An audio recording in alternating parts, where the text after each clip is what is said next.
A legendás riporter, rádió-riporter Gál. Újpesti akció. Eddig jó meccset láthatnak, azt hiszem.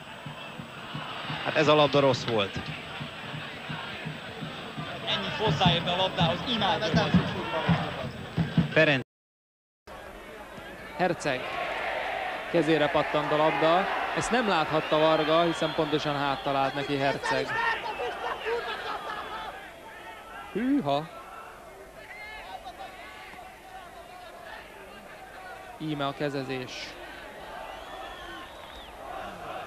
Bízom benne, hogy ilyen délutáni órában sok gyermek nem nézi, legalábbis.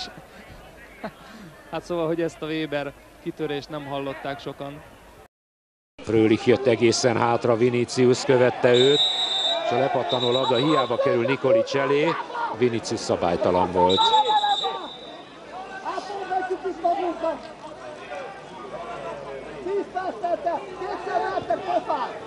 Horváth kapott szabadrúgást, és Viniciust figyel.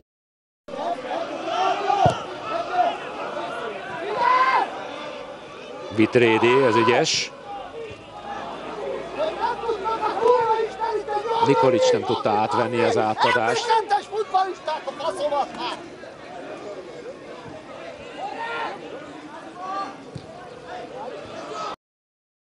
És oda szalad német játékvezető a nyíregyházi kispadhoz, ott valaki beszólt neki, és figyelmezteti, hogy ne kiabáljon be a padról.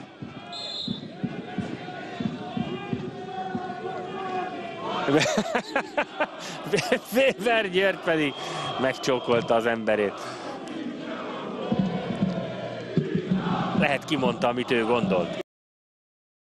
You will not win, 'cause I will not lose. Can't be